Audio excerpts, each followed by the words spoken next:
제 주변에는요, 여기저기 막 이렇게 한숨 쉬는 청춘들이 참 많습니다. 뭐, 아프니까 청춘이라고는 하지만요, 여러분, 뭐 이렇게 한숨 쉬어서 뭐 좋을 일 있겠습니까? 오늘은요, 우리가 이렇게 늘 함께하는 숨에 대한 이야기를 조금 해보려고 해요. 아니, 프레젠테이션 강의를 하면서 뭐 갑자기 숨에 대한 이야기를 왜 하는 거냐, 이거 너무 뜬금없는 이야기를 하는 것이 아니냐 하는 생각을 하고 있는 분들도 아마 계실 거예요. 하지만 그렇지 않습니다. 여러분, 프레젠테이션을 잘하기 위해서는요, 정말 숨을 잘 쉬셔야 돼요. 다 망쳐버린 것만 같은 이 발표를 심폐소생하게 만드는 비밀이 바로 이 호흡에 달려있다니까요.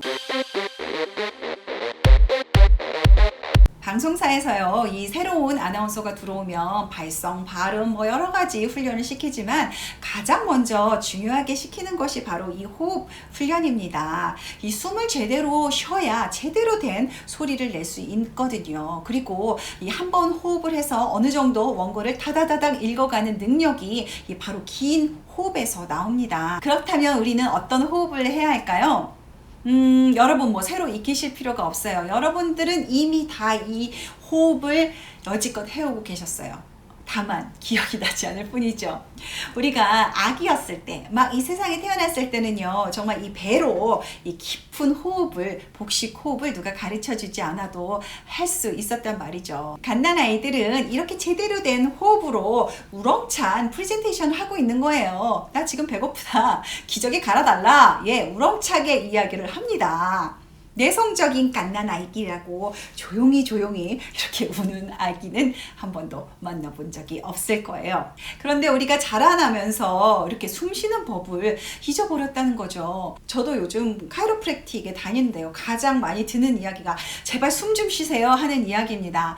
뭔가 글을 쓰거나 집중을 할 때 정말 숨을 안 쉬고 가만히 골똘히 생각하는 경우가 많습니다. 그렇기 때문에 목 당기고 뒷 당기고 허리 모두 다 아픈 게 되는 거죠. 그리고 우리 숨이 점점 이렇게 밭은 숨이 돼가고 있어요. 그래서 흔히들 여기서 저기서 보면 답답하니까 이렇게 숨을 쉬어서 이렇게 좀 숨통을 트이는 거죠.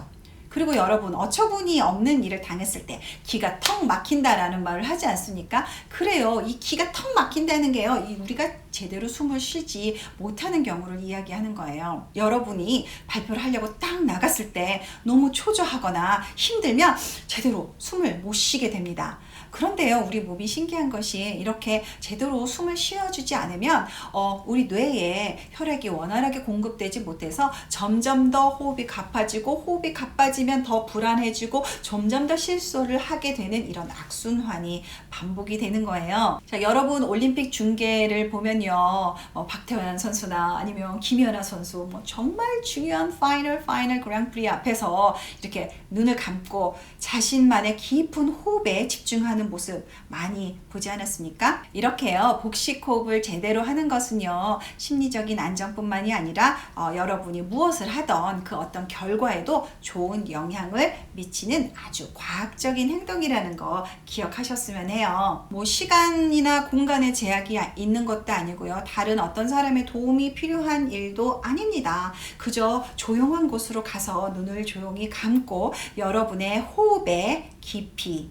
집중하시면 돼요. 얼마나 경제적인 방법입니까? 하지만 효과는요, 정말 매우 눈부십니다. 하나부터 5까지 세는 속도로요, 천천히 숨을 코로 들이마시는 거예요. 이때 우리의 배는 이렇게 앞으로 나오겠죠? 또 잠깐 숨을 멈췄다가 다시 하나부터 5까지의 속도로 천천히 숨을 입으로 내뱉는데, 이때 우리 배는 홀쭉해지는 겁니다.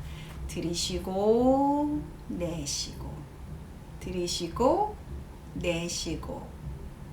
평소에요, 이 복식 호흡의 훈련이 잘 되어 있는 사람은요, 어떤 결전의 순간, 또 위기의 순간에 이 복식 호흡의 혜택을 잘 받을 수 있습니다. 얼마 전에 TV를 보니까요, 이 공황장애 환자들에게 의사들이 권하는 가장 응급 수단이 바로 이 호흡이기도 했습니다. 또 매우 불안하고, 또 이 발표를 실수할 것 같고, 막 여러 가지 불안이 나를 덮쳤을 때 가장 빨리 나를 찾을 수 있는 길이, 또 확실한 길이 이 호흡하기입니다. 그럼 또 이 방송을 보고 있는 여러분들 가운데서 아유, 그 정도는 나도 알아, 아, 뭐 그런다고 숨 좀 몇 번 쉬었다고 정말 그 뭐 공포나 두려움이 사라지겠어?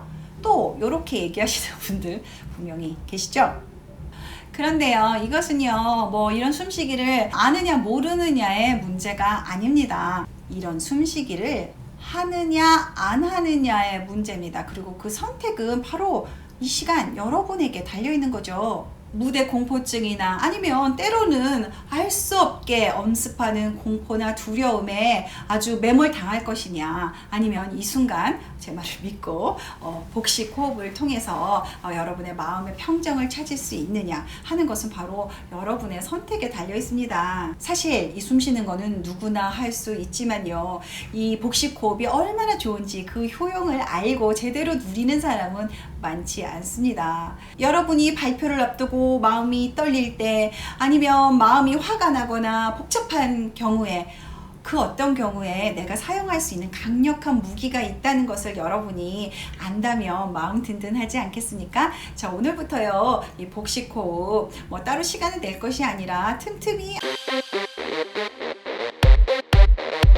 원치 않는 실수로 스피치를 다 망쳐버린 것 같은 생각이 들거나 뭐 당혹하거나 두려운 순간에 이 스피치를 살릴 수 있는 심폐소생술은 제대로 된 숨쉬기에 있습니다. 기나긴 한숨 도움이 되지 않습니다. 가슴으로 받치시는 한숨이 아니라 기나긴 이 복식 호흡을 통해서 여러분의 평정심을 찾길 바라요. 오늘 방송이 도움됐다면 구독, 좋아요 눌러주시고요. 알람해 두시면 다음 방송 놓치지 않을 수 있어요. 어제보다 나은 오늘을 위해 썸미디어에서 만들었습니다.